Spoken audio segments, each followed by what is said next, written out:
Hello everyone, my name is Stephen Gatdula. I'm going to show you how to download Google Chrome. So let's start. First, open any web browser like Microsoft Edge or Firefox. Then type Google Chrome download. Scroll down and find the Google Chrome web browser. And if you find the Google Chrome web browser, click it and click on the download Chrome.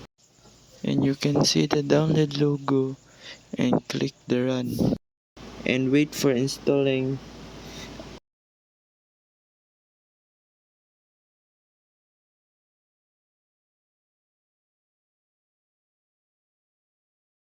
After the installation is complete, exit the Firefox and start browsing like TikTok,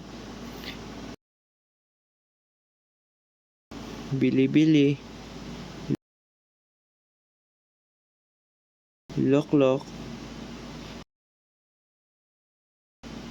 and that's all. Thank you for watching.